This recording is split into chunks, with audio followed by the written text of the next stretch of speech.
A new landmark study from the Barna Group and the National Religious Broadcaster shows that Christian media is becoming a shaping force in the U.S. Christian media, according to the NRB, is not only surviving, it is thriving. This news seems surprising, given the attempts to label Christians as hateful people. But with Americans' trust in media at the lowest point in over 5 decades, perhaps we shouldn't be surprised that people are tuning to sources that believe in absolute truth. Here to discuss this is Troy Miller, the president and CEO of NRB. Troy, welcome back to Washington Watch. Tony, great to be with you again. So I guess the stereotyping of Christian media is kind of the past. Big hair and bad makeup. That's a thing of the past. Yeah, that stereotype of the televangelist is really gone, and people, as you said, are tuning in. Look, 60% of Americans, that's Americans, not just Christians, of Americans tune into Christian media in some form, whether it's traditional broadcast, radio, television, social media, or on just websites. So that's a huge number. So what's the driver? Why are people tuning in to Christian broadcasting? Is it the fact that it's more accessible? Is it the fact that there's a trust factor there, as I made reference to? What are the main drivers? Yeah, I think there are two main things there. I think that are people are tuning in. 66% of people said that they find Christian media both trustworthy and important to tune into. So that's a huge driver to the fact, as you said, started that mainstream media's factor is down in the 14-15% range of people who trust mainstream media, and that yet Christian media is in that really high 66 range. The other thing was there is people are looking for hope and encouragement. That was the number one response when asked, why are you tuning into Christian media? And hope and encouragement was at the top of the list. I think that's important, Troy, because as Christians, and that's here at the Family Research Council, we speak the truth.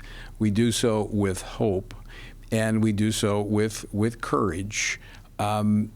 In excellence. Those are our 4 guiding principles. Right. And I think the truth is hopeful, because as Jesus said, the truth is what will set you free. And when we talk about even here on this news program, Washington Watch, we challenge people to pray about the news, because we don't want to just frustrate people. We're not here to make people angry or upset. Right. We want to give them, number one, a way to pray, and number 2, a way to take action. And I think, as Christians, we should be filled with hope, and that should be passing on to others through our messaging. Yeah, Tony, I also think it really tells us that there's a rejection of the mainstream messaging out there.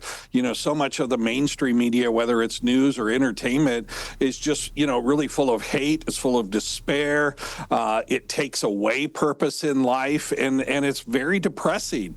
And so I think people are, what we see here with this, people reaching out in such big numbers, 66%, 2/3 of the country, looking to find that hope and to find that encouragement. That really is a rejection of what's going on in the rest of media. Troy, there's something else I found very interesting that I wanted you to talk about, and that's the demographics. Those that are tuning in. I mean, some people would think, oh, it's just the kind of the older demographic. That's not the case. Right. We still had strong numbers for those older generations, baby boomers and X-Geners, right? But look, the Gen Z led the way with 64% of Gen Z tuning into Christian media in some form, mostly social media and web, but that's a huge number. And then followed up by the millennials at 58%. So young adults, young people are reaching out. And look, they're the ones that have been targeted the most by the progressives. And again, Tony, I think that's a big repudiation of a rejection of that message. Well, I also think it goes back to your first point of the hope and the trust. Right. In a time where you can't really rely on anything. They've been lied to for so long. And if you look around, there's a lot of reasons to be discouraged unless you find the source of hope. And that's what I think Christian media offers, as you pointed out. Any other surprise? We've got about a minute left. Any other surprising facts that came out of this study? Just one more, just the impact that Christian media is having. 75% of the voters, we want to know what the impact voters, Christian voters relied on Christian media to help guide their decisions in the elections and what's going on in the culture. So that was another big number, I think, for all of us out there that are in Christian media. I just want to say you're having an impact. You're reaching the culture. So don't buy the message that, mainstream media is the place where people are getting their news or getting their information. As you said, they're looking for absolute truth. They're looking for hope, and they're looking for encouragement. And by these results, Christian media is providing those things. Well, and Troy Miller, you're doing a great job at the National Religious Broadcasters, helping lead the effort of Christian broadcasters all across the country. So thanks for what you do, and thanks for taking time to join us today. Thanks for having me, Tony.